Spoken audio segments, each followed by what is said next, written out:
All righty. It's getting nice and quiet here. Everybody take your seats, and I'm going to have the pleasure to introduce the next speaker, George Braley. Now, George Braley, as you all know, is from the famous Tornado Alley, but you probably don't know why the name of their company is called Tornado Alley. Brawley, I'm sorry. That's okay. They need something else plugged in here. Okay. Power? No, this is... That's a power plug.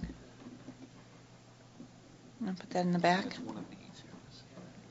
Mike? Does that do it?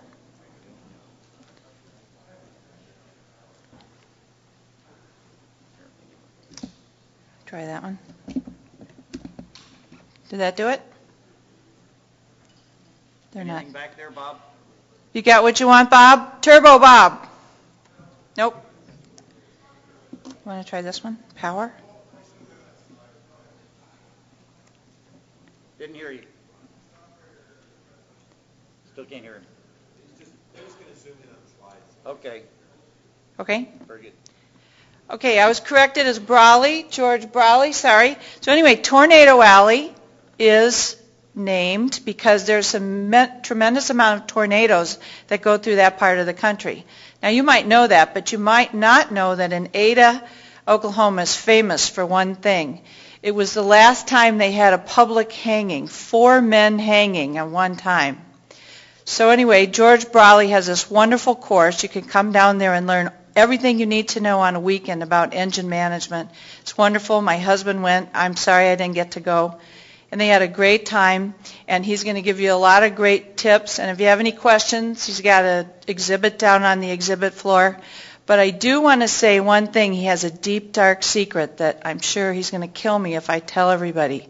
Besides being an incredible creator and a manufacturer in the turbo, he happens to be a lawyer. So, George Brawley.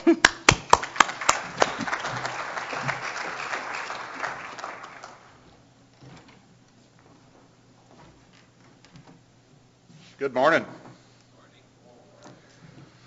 The comment about 4 men hanging, if you go Google up the phrase 4 men hanging,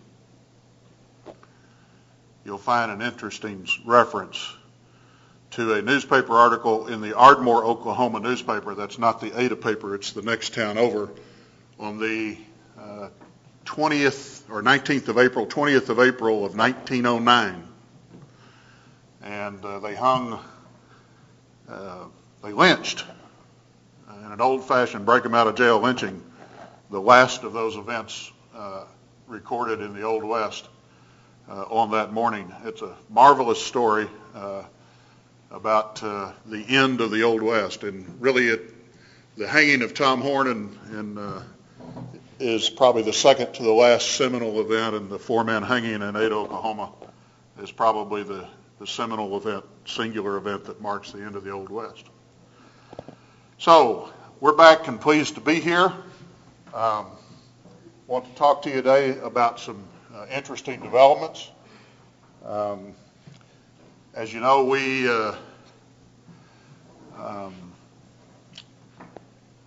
brought an experimental turbo to migration 3 years ago, and as they say, the rest is a lot of history. I want to cover some preliminary matters right quick. First off, that's not much of a pointer. Let me try a bigger pointer. A little better. All of you for the help. We've had a lot of support from a lot of our owners, both Bonanza and now some 850 Cirrus owners over the last 3 years. We are now a full Cirrus service center. And if you've got a turbo-related problem, we can certainly provide complete and plenary support for the entire range of those things. We also do all the rest of the service center work, except we do not have an avionics shop yet, although we may cure that problem. But we've got really good local accommodations, and if you ask real nice, we'll loan you our courtesy car. We think it's a unique airport courtesy car. It's a 1974 Junker Rolls Royce. Literally owned by a little old lady, a widow, and it's got about, 16,000 miles on it.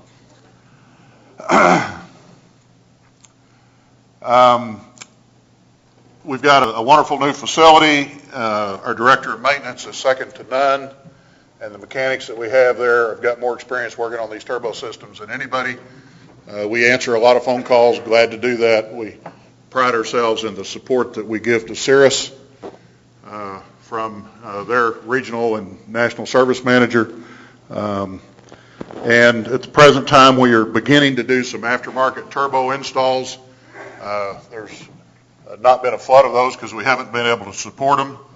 We had a lot of those questions at the beginning of when we could begin to do those when we started supporting the factory. And our position has always been that Cirrus brought us to this dance, and it was our obligation to support the factory and be able to do that comfortably and completely and do it without losing a step or losing sleep before we could make a commitment to the aftermarket. So I think we've gotten to that point on the turbo systems. I know that Kenny Sherrado's shop out at Las Vegas is doing I think the first aftermarket install that's been done outside of our facility in Oklahoma. So here's where it began.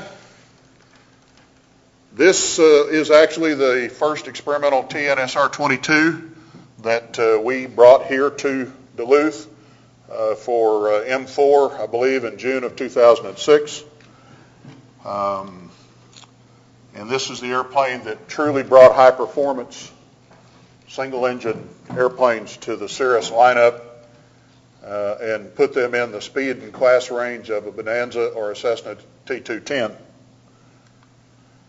Also, just as an aside, I took Kurt Sanford for a ride secretly during M4, and as we were cruising around at 12 or 14,000 feet, Kurt makes the muttered comment to himself, aha, 200 knots true airspeed, the magic Mach 1 for piston-powered aircraft. So fast forward 3 years into the future, and about 850 wonderful turbo-normalized Cirrus airplanes later to June of this year, and this is the airplane that we bring to migration. Notice one thing has not changed. This little thing on the side of the airplane. George, could you taxi a little closer to the mic? You're walking on me. Just swing it over a little bit towards you. And Sure. I'm supposed to have a throat mic, but I guess that's not coming through for you. So this airplane is also an experimental, and it's the one that we brought this year. And of course, there's Tim adjusting his hat, and this gentleman filling the fuel to the tabs because we had a few flights to make. So why is it experimental?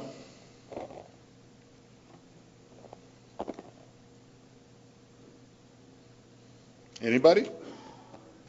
So we sent Kurt out to investigate. He happened to be around. He gets up on the wing, he opens the door, he gets around, drives off. I run into him in the elevator. He says, "What did you do? Put automated cowl flaps on it?" Kurt, not exactly. He said, "Well, you had to."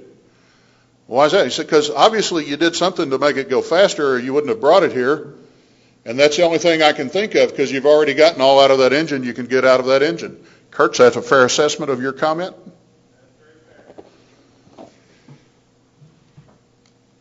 But he was wrong. We brought it, let's see. This is a screenshot taken at one point in our flight up here. And we weren't very high. And this is a screenshot taken 10 minutes later. Both of them straight and level in cruise.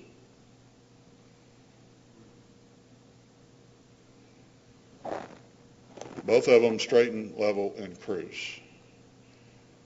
And there's about 7 knots difference. Kurt, there is something more to be had from that engine.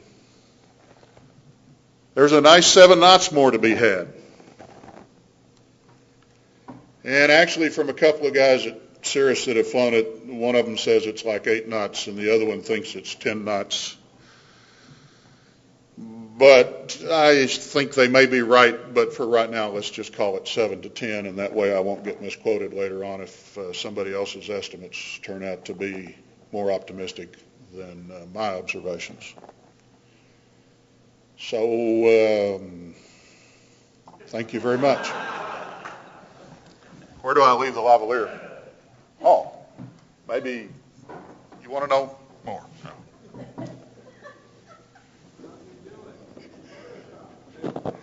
Yeah, that's all done just in Photoshop. That's why. So, some of you have seen this before when we teach the Advanced Pilot Seminar class, but it's one of my really favorite quotations about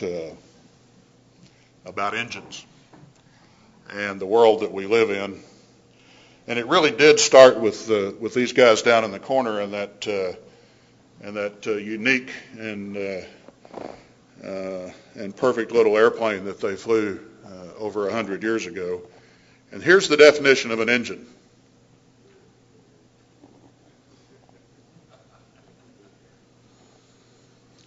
Charles Fayette Taylor holds the Sloan seat of engineering at MIT that was established by Sloan when Sloan was the president of General Motors back in the 30s.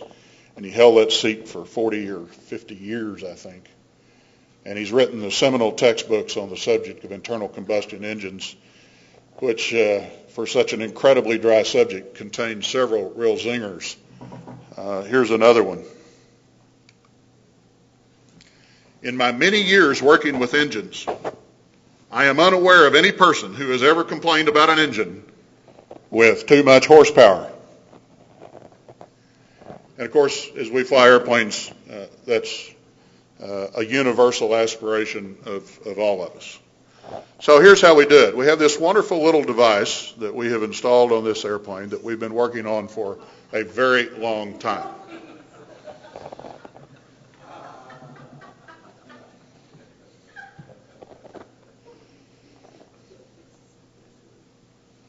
Hey, look, we got to have some fun as we go through life. I'll tell you about world peace here in a second. But before I tell you about world peace, let me talk about the rest of this thing. It's really simple. It's an on-off button. You press it and hold it for 3 seconds and it turns it off. You press it briefly and it turns it on. And there's a channel selector for channel 1 and channel 2 because the device is a completely redundant dual-channel unit that drives a stepper motor which drives the wastegate. The stepper motor is a dual-wound stepper motor that's qualified exactly the same way as the throttle motors on a Part 25 jet. And finally, we've gotten away from the 1962 Garrett-designed pneumatic hydro-mechanical control systems that we've all been living with all of these years.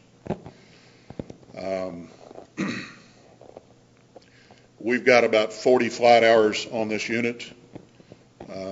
We've had since hour number 5, it's got about 35 hours of running absolutely flawlessly since we did a little debugging, which I'll show you a little bit about in a minute. And so far it is working absolutely flawlessly. At least a half a dozen pilots other than myself have flown it, most of them with vastly more experience than I have in my mere 42 years and 10,000 hours of flight and flight test time. And it really is nice. And it does some magic things. But it does some other things that are sort of right off the top of your head. Oh, gee, why hasn't somebody done this before? For instance, this little thing. This little thing right here. This is something that my good friend, hopefully your good friend, Mike Bush, will absolutely love. And so I gave it a name.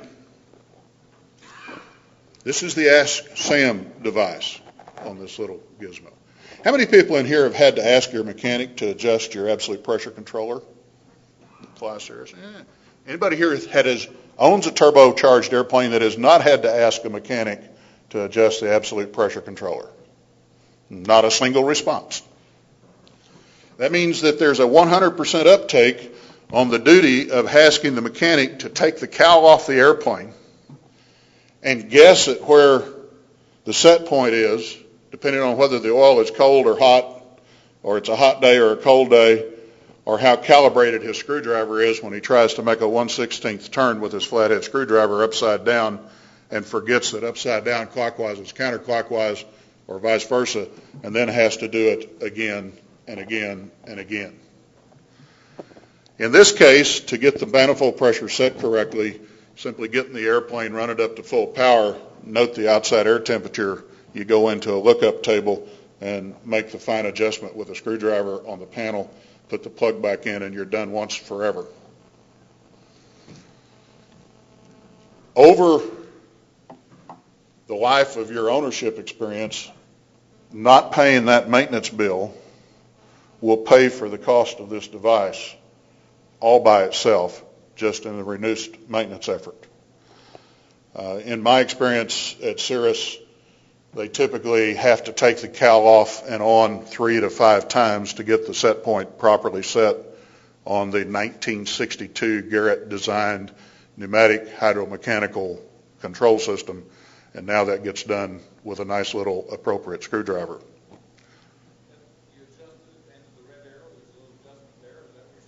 You insert the appropriate restrictive device in the hole and turn it left and right, and you can adjust the manifold pressure by something on the order of plus or minus 3/4 of an inch, which lets you get it set exactly where it's supposed to, and then the mechanic puts a bull plug back in it and a pasty over it seals it up, and it's a done deal. Pardon? Yes. But the FAA will make sure it's the right idiot that does it. So other things. Oh yeah, this little thing that everybody was enjoying the chuckle over.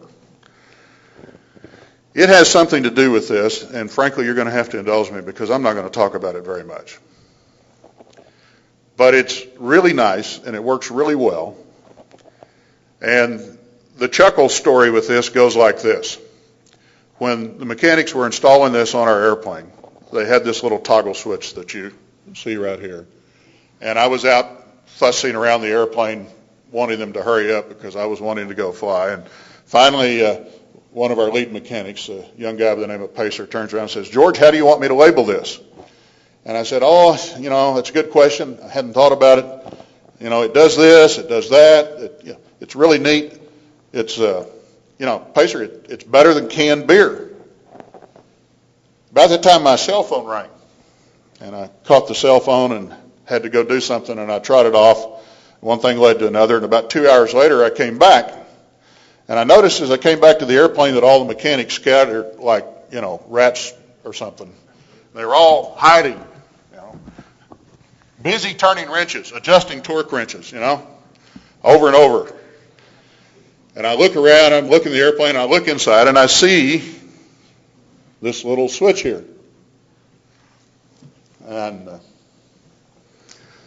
okay, guys, come over here. So they all kind of slowly gather back around, and they're kind of looking around and shuffling their feet back and forth. I said, "Who did this?" And they all look at each other, and finally, sort of like, "What's my line?" They all finally look at the right person. It's Pacer. And I said, "Pacer," I said, "what's going on here?" And he said, "Well, George, you didn't know what to call it. You told me it was better than canned beer. And the only thing I know of that's better than canned beer is world peace." So that's what he put on there. And I took one look at it and looked around at all of them standing there giggling, and I said, "The first one of you guys that takes that off of there is fired." But it's a unique additional feature. This unit is a density controller You see it installed here, where the stepper motor is in the little can. The electronic box is up here, and I'll show that to you here in a minute. One of the beauties of this is you get rid of multiple oil lines that carry oil under pressure that are potential engine failure points if somebody forgets to torque one properly. And there is, to my knowledge, at least one airplane that made an emergency landing on a highway because somebody failed to properly torque one of those oil lines that is no longer necessary with this installation. So that unit sits in that location. The electronics box, there's a close-up of it. You can see the linkage where it hooks into the wastegate. The electronic control unit is mounted on the firewall in exactly the same place where the existing absolute pressure controller mounts. You take off the absolute controller, you put this thing on. It can be installed and removed and installed a second time in roughly 20 minutes. There's a little further close-up. You'll notice this little heat shield. We started out without that, which was the result for some modest delay. It turns out that the oil cooler is sitting just forward of this unit right over here, and the oil cooler was dumping lots of hot air directly onto the box, and the box temperature was going up to about 350 degrees because of the oil cooler, and we managed to fry a couple of things. So with the addition of the heat shield and the little blast tube that you see right there, that's a half-inch blast tube, the box temperature dropped back to a nice, comfortable 130, 150 degrees under all conditions. And since that slight modification, the flight test program has gone without a hitch. So let's talk about the Tornado Alley density controller and what it will mean for you guys and ladies. One of the things that all of you love to do are Lena Peak climbs. Anybody in here that owns a turbocharged Cirrus that does not occasionally do a Lena Peak climb? 2 hands. Okay. 3 hands. All the rest of you that own those airplanes are routinely doing Lena Peak climbs. You know, when we started this, I had this discussion with Cirrus and their flight test people, because the flight test guys at Cirrus, before this was even certified, were doing Lena Peak climbs. I was doing Lena Peak climbs. Nobody had ever approved a Lena Peak climb before, and the notion was considered to be heretical. We had a very candid conversation with the very, very good Cirrus flight test people, whom I hold in very high regard. And my bottom line take on it was, look, the pilots are going to do this. Whether we put it in the flight manual or not, they're going to do it because it makes so much sense. Let's at least put it in the flight manual and tell them how to do it right. And so the only flight manual in existence on a general aviation airplane that even begins to deal with this subject is the Cirrus Turbo Flight Manual, which tells you how to do Lena Peak climbs. And if you actually read the thing, what it says is this works pretty well, especially in cooler weather, but it may not be possible to do this in warmer weather and still manage the cylinder heads. The density controller dramatically improves that situation. Will it make it possible under all completely adverse conditions? Probably not. Will it make it possible under a much, much larger environmental envelope? Absolutely, yes, it will. In fact, think about this on, let's say, 112 degree day. Anybody from Phoenix? Anybody from Arizona? Yeah. Anybody ever been to Phoenix in August? Yeah, we all remember that, don't we? Mm-hmm. So you've got your turbo whiz-bang Cirrus sitting on the ground in Phoenix in August, and you're getting ready to take off, and the runway's probably 125 if the ambient's 112. So you got this heat thing coming off the runway. You've got a 310 horsepower standard day engine, but how much horsepower is that engine going to be making when you get ready to leave Phoenix? Anybody want to take a guess? Give me a number, somebody. Pardon? Okay, the 250 guess is the closest, probably between 250 and maybe at most 265, somewhere in that neighborhood.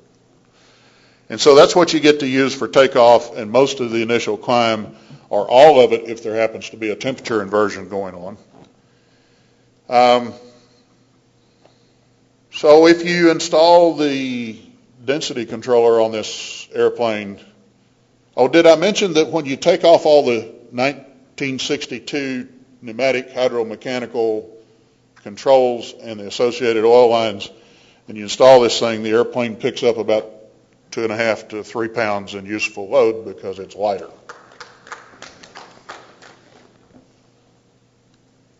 With the density controller, when you come off the ground, you're going to have 310 horsepower. And it's going to fly just like it does on a 60-degree day in Duluth. Only it's going to be a 112-degree day in Phoenix. The result of that is that the airplane is going to do its Lena Peak climbs at about an additional 200 to 300 feet per minute over what it would otherwise do. And that makes the Lena Peak climb process a lot nicer, especially when it's bumpier and all that other stuff. So there's, some fairly significant operational advantages. When you take off on a hot day from Aspen or a hot day from Telluride or Pagosa Springs or Durango or one of those lovely places, one of the things that many pilots flying turbocharged airplanes, frankly, don't fully appreciate is that the turbocharger does a good job of maintaining pressure, but there's another factor in the equation for the engine, and that's temperature. And this device watches the induction air temperature and adjusts the pressure in such a manner as to maintain a constant density on the full throttle airflow that goes through the engine. A constant density of air that is adequate to let the engine provide a full 310 horsepower under extremely adverse environmental conditions. Some more about it in general. We've got this world-class engine test facility, and for a very long time we have been focused on fuels issues. And a lot of you know that we originally started testing and actually did fully test a Prism electronic engine system, and were able to demonstrate and run a Lycoming TIO 540 J2BD 350 horsepower, mother of them all, most difficult engine in the fleet on our Prism system, and do that on unleaded avgas now some 7 or 8 years ago. There are some issues with that technology with respect to the sensors. We've been fighting those. I think we're getting close to resolving those. In the meantime, we continued to work and expanded our work on the turbo normalizing systems. And about 3 years ago, when we were getting ready to do this Cirrus turbo normalizing project, it dawned on me that the electronic ignition system was an important part of the roadway towards operating our piston engines on unleaded avgas. But there actually was a prerequisite, and that is that we had to figure out a way to gracefully get control of the mass airflow through the engine. And that was the prerequisite to adding lots of the other bells and whistles that were being considered as part of the now multiple failed FADEC efforts that have gone before. And thus, we started to focus on an effort to fully get control of the mass airflow through the internal combustion piston engine. And to let you appreciate a little bit of how our focus has been on that and how precisely we've been oriented towards doing this, in the summer of 2006, we were doing the original certification flight test for the turbo-normalized Cirrus. For those flight tests, the manifold pressure exquisitely and painfully got precisely set through the process of taking the cowl on and off and turning this flat blade screwdriver a 1/16 of a turn left and right to 29.6 inches. And then the plane got loaded up and we did gross weight climbs hot day climbs. We did hot fuel tests. We did detonation tests. We got all that done and qualified. But we had put into the test plan a second series of tests, which we then began to execute. And we did that by taking the cowl off, going into the absolute pressure controller, and cranking up the absolute pressure controller to levels that would be consistent with where we knew an electronic density controller would ultimately take the engine under hot day conditions. And then we repeated all of those same tests while we had the airplane conformed and while we had the airplane in test condition and while we had an approved test plan. And thus all of the flight test data to support this density controller is actually already in the can, in the box, and approved data. So the certification path from this point forward is relatively straightforward in terms of being able to field these guys. But we recognized something a little more than 3 years or so ago that in order to do an unleaded avgas, a 94, 95 motor octane unleaded avgas, and to do it right, that we first had to get control of the mass airflow through the engine so that it could be managed in an intelligent manner. And this density controller will do that for us. It's an infrastructure building block for a lot of things. That box that you saw sitting on the panel a minute ago has got some empty rails for some further electronic circuit boards for some nice stuff. It has the appropriate connections, wiring harness, pinouts, and everything for the Prism electronic ignition system. And it has something for an electronic wait a minute, that's not the right. What's this? Oh, how about an electronic mixture control? Would you like one of those? Would you really like one of those? Yeah, well, we've got it running on the test stand right now. It's not yet flying. But it is fully integrated with the density controller. And we expect it to be flying before the end of this summer, if not sooner yet than that. And it has the capability of doing some other really nice things that are provided for in this same architecture. So this is our commitment to the Cirrus community. These are troubling and difficult times. As Brent Waters said, there's a lot of difficult choices that have had to be made. We have continually taken all of the resources that came to us from all of our various business activities with general aviation modifications and with Tornado Alley, and we probably spend a higher percentage of our revenue stream on R&D than anybody else in aviation. And we do that in order to bring products. We do that because Tim and I, we get out and fly behind these airplanes, and every time we get out and fly behind our equipment or somebody else's equipment, we come back with a page of notes on things that need to be done and need to be done differently. And so we're going to devote our best resources and efforts towards continuing to bring these products to you folks as fast as we can possibly get that done. Questions?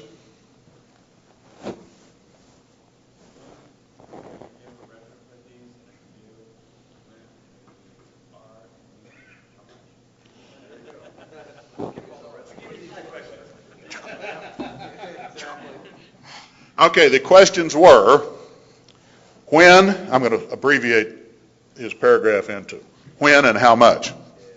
And actually it was when on the retrofit and how much is it going to cost. Now, a couple of hours ago, a much better speaker and certainly a much more agile person than I, and definitely much better looking and more handsome, by the name of Alan Clapmeyer was standing up here, and somebody asked him a very similar question, and I defer you to his response. I think his response was, I don't know and I don't know.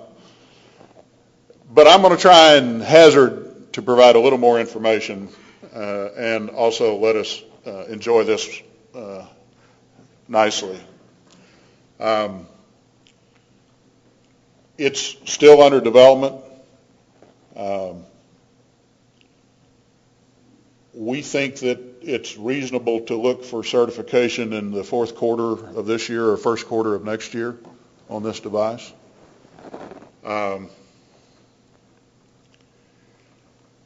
In the past, we have worked with the OEMs, and because of their support, if and when they look and evaluate this and decide they want to use it, then we're probably going to provide them all of our devoted efforts until we can fully satisfy their needs.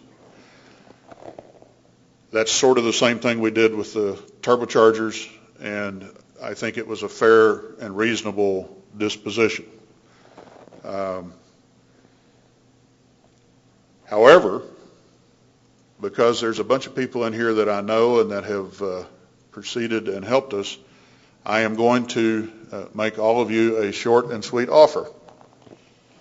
And that is, if you will visit the president of COPA, Mr. Kurt Sanford, and get him to acknowledge to me that you have made a $200 donation to next year's COPA Party Fund. The next 8 of you that do that, I will see to it that one of these units is available for your airplane on a one-for-one basis with the first 10 units that go into the OEM certified aircraft that may go out there. Now, don't start a stampede for Kurt. The reason I say 8 instead of 10, because 2 people already heard about this and already did it, and one of them was Kurt.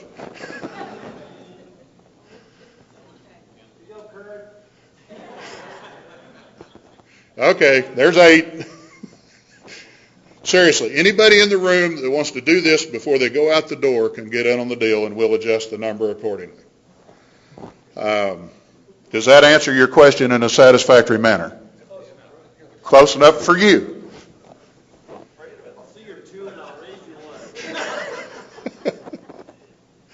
All right, other questions in the back?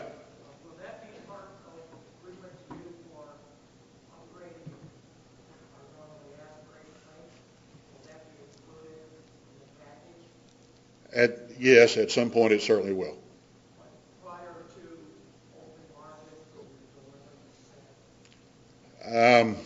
I don't know the answer to that question right now, so I'm going to duck it. Okay? Yes, sir. The density controller and the electronic wastegate separate topics, or are they? No, it's an integrated package. Absolutely integrated package. They work together. I mean, it's a complete dual channel system. The sensor package for the thing, there's actually triply redundant sensors in the package. They vote out a valid signal that is used by either channel. It's got failure modes and fault modes that are absolutely benign. I was up with one test pilot a couple of weeks ago, and we were flying around, and he says, okay, he says, I really like this. Show me the failure modes.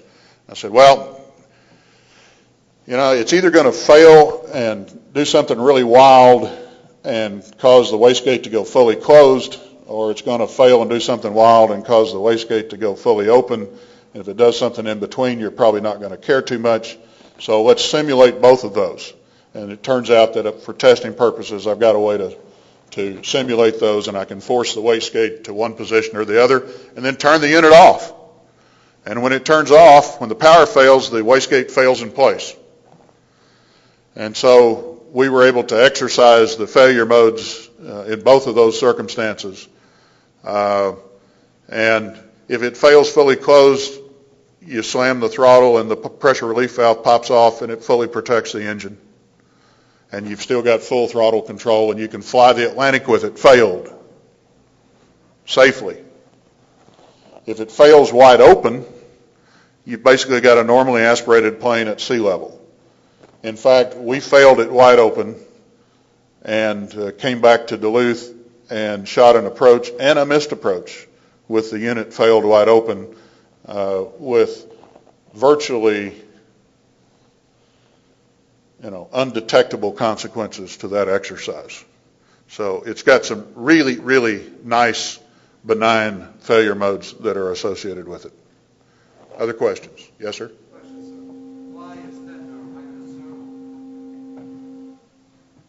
I didn't hear a word you said because of the... Why did you just Well, the stepper motor properly configured will do the same thing. George, as could a you repeat servo. the question? Sorry. Yes, the question was a technical question. Why a stepper motor rather than a servo? That becomes a Bill Clinton sort of question about what the meaning of is. They accomplish the same thing. Another question. Yes, sir?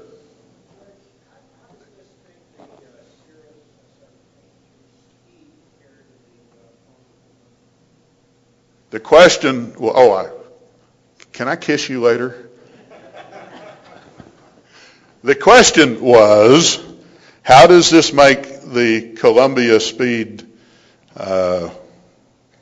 compare to a turbo Cirrus? You know, we all know that we love this Cirrus, and it's got more room in it, it's more comfortable, lots of things about it that we like better. But there's one thing about it that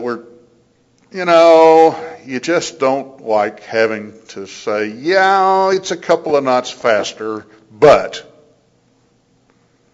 And then you go on with everything that comes after the three-letter word, but.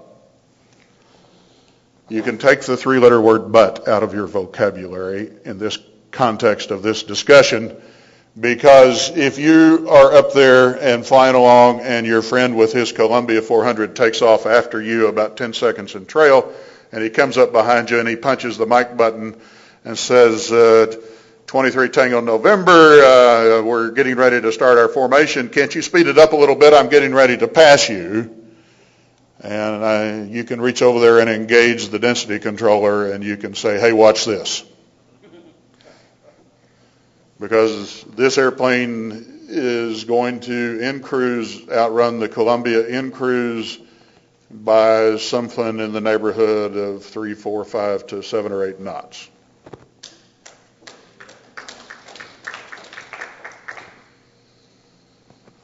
Paul, you had a question. Sure. The question was, how does this relate to PRISM? I'm going to try and explain a very complicated subject and keep it very simple. The question was, how does the density controller relate to PRISM? The notion that I mentioned before, when we looked at the PRISM system and we looked at the road path towards unleaded fuels, the conclusion that we came to at GAMI and Tornado Alley was that one of the things that needed to be done to make the operation of high-powered engines in an unleaded fuels environment as comfortable to the pilot and, frankly, as comfortable to the manufacturers of the equipment that the pilot is flying as exists in the present situation is that we needed a little intelligence in the way that we could manage the overall system. And part of the equation of managing the system, the problem is not the normal operational environment. The problem is the abnormal operational environment. And right now we don't have any intelligence in the system to deal with the abnormal operational environment. And right now we deal with the abnormal operational environment by creating huge, huge margins of protection from detonation and other bad things that can happen in the engine. And we use the huge margins to protect us from the less than skilled pilot or the less than attentive pilot.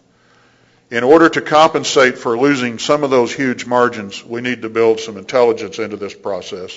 That intelligence needs to include not only how the sparks are managed for the ignition system, but it needs to include how the mass airflow is managed through the engine at the same time.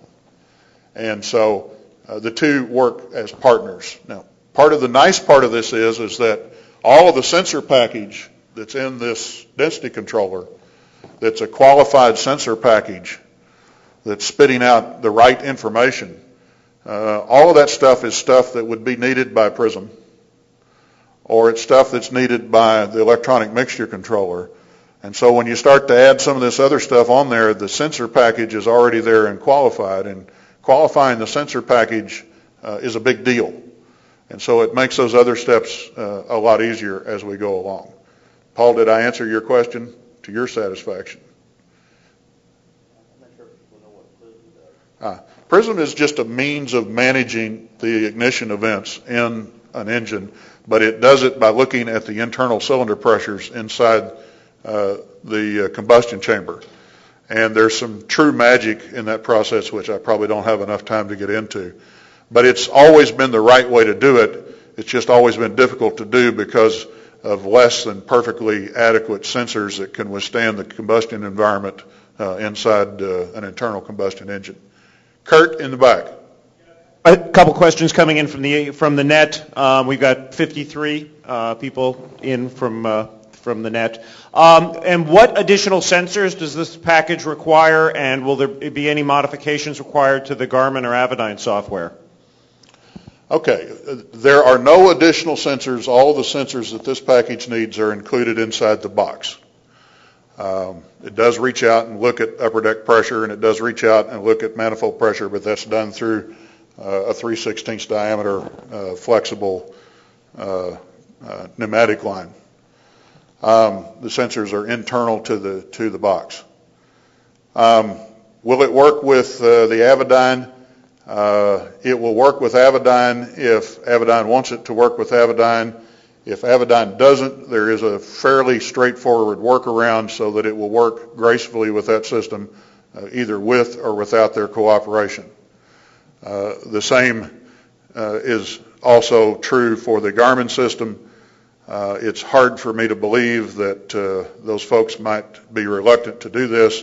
We have had some extensive conversations with Avidyne in the past about this. They've expressed a fairly significant interest. In fact, some of the Avidyne people that are here doing the R9 stuff have in fact flown it, and I think they were rather favorably impressed with what they saw. So I would expect that at some point this is going to get integrated into the R9 system, but I don't have a commitment from those folks. I just know that they've seen it, flown it, and appeared to be favorably impressed. Next question. Just a follow-up, but I imagine it does need the additional temperature sensor that you added in the Perspective system that's not currently in the Avidyne systems for the inlet temperature? Yes, it does. That sensor, I'll correct myself, that sensor is not internal to the package, but we have developed a dual sensor that, for instance, goes with the Garmin package, which does have an IAT that goes to the Garmin. This dual sensor screws in the same spot. It's got two thermocouples in the same probe. So you leave the one hooked up to the Garmin and the other runs to the box, and it's a done deal. Takes care of it. There's, like I say, it's, you know, we looked at those problems and we didn't design ourselves into a corner where if they refused to cooperate, we were helpless in being able to move forward.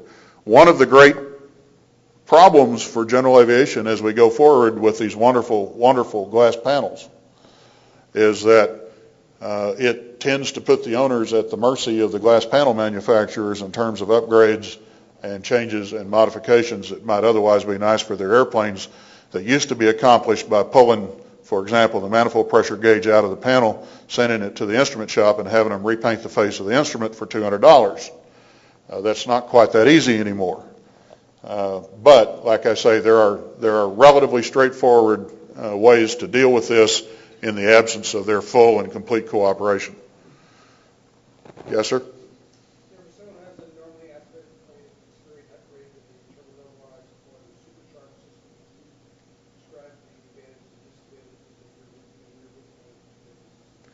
Okay, I'm not sure I understood the question. Try me one more time.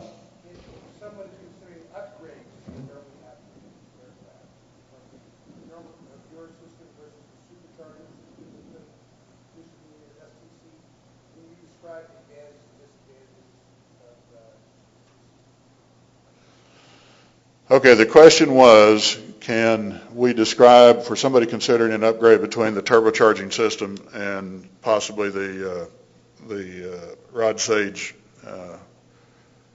forced air motive technology supercharger system, can I describe the advantages and the disadvantages?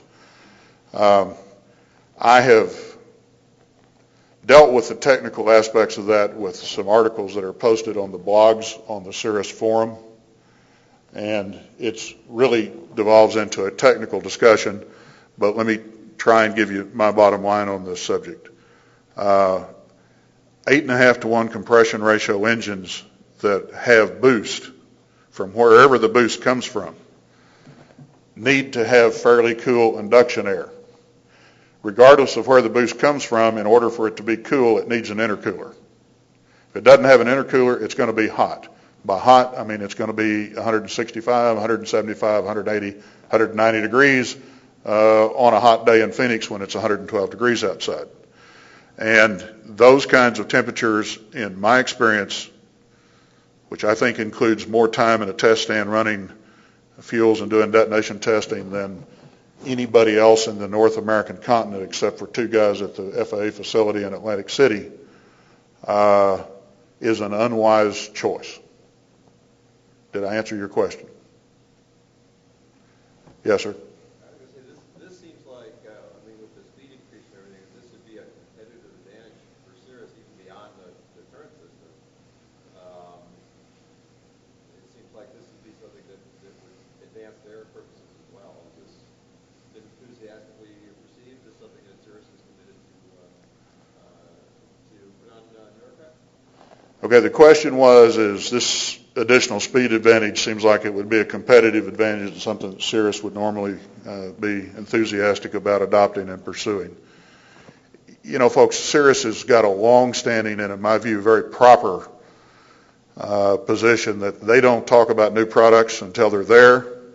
They won't discuss them until they're there. And I think it's appropriate for me to honor that and to, divert any questions like that to Cirrus. Cirrus has always pursued new technologies and higher performance and done all those good things when it was appropriate and fit within their scheme of things. And so at such time as they deal with the subject, then they can deal with it, and I'm going to let them make any announcements in that regard. Yes, sir.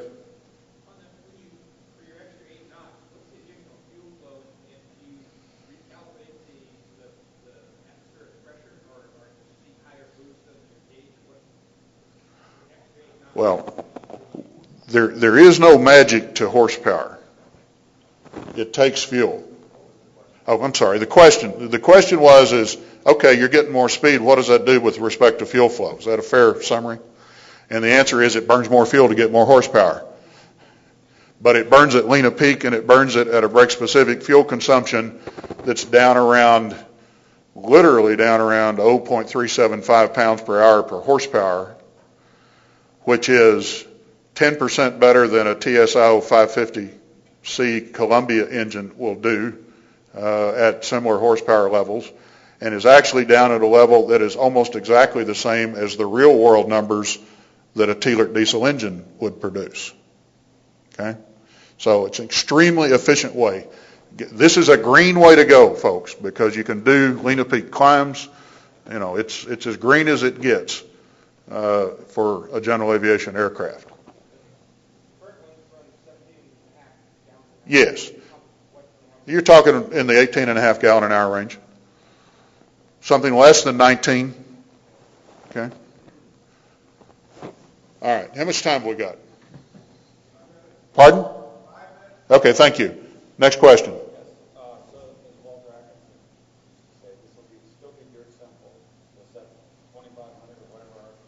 The question is, will this still be the same dirt simple that it's always been with the Cirrus turbo normalized system? And the answer to that is it'll be simpler.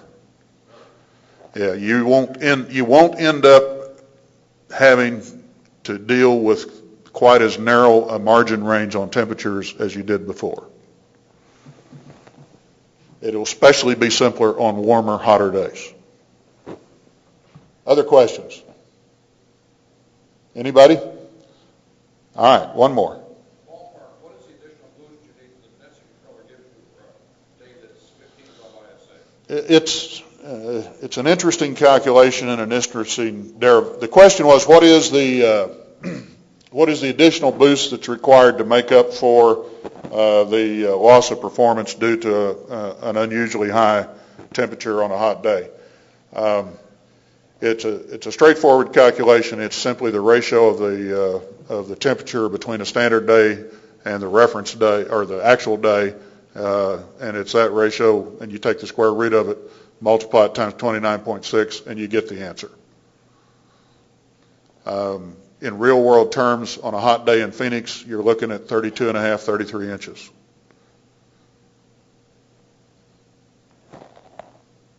Other questions? One more. The gentleman that asked the wonderful question about the Columbia. No, not you? All right. Thank you all. Oh, got one in the back. Well, that's what I told you I wasn't really going to talk to you about. It's an integral part of the system, but I'm not ready to talk about that one in public. Thank you very much. Thank you, George.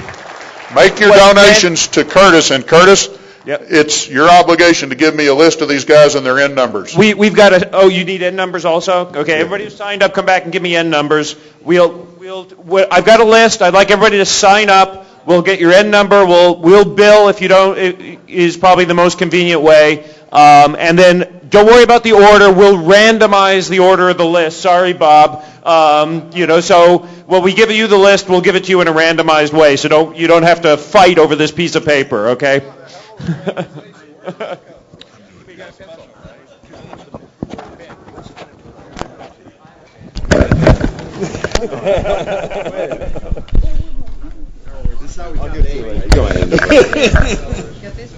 I'll give my end number later. Got to fund the whole migration by doing that.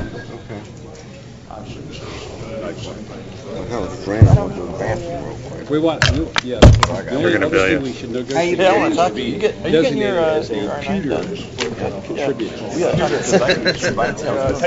What are the rotors made out of? Inconel? An Inconel contributor? Something down there below platform. Bronze.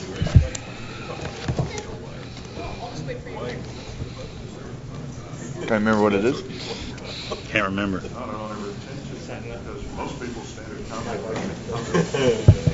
What's my N number? Now that one you should be able to remember. I got it. I did remember that one.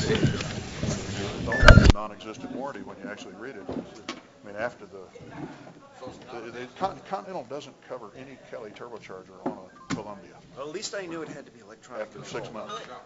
Yeah, they don't cover any of these accessories. The only thing they cover is cylinder stuff. And they don't cover that very well. Yep. Yeah, I think we're all square. Going to say things like, well, there's too much pressure. Thank you.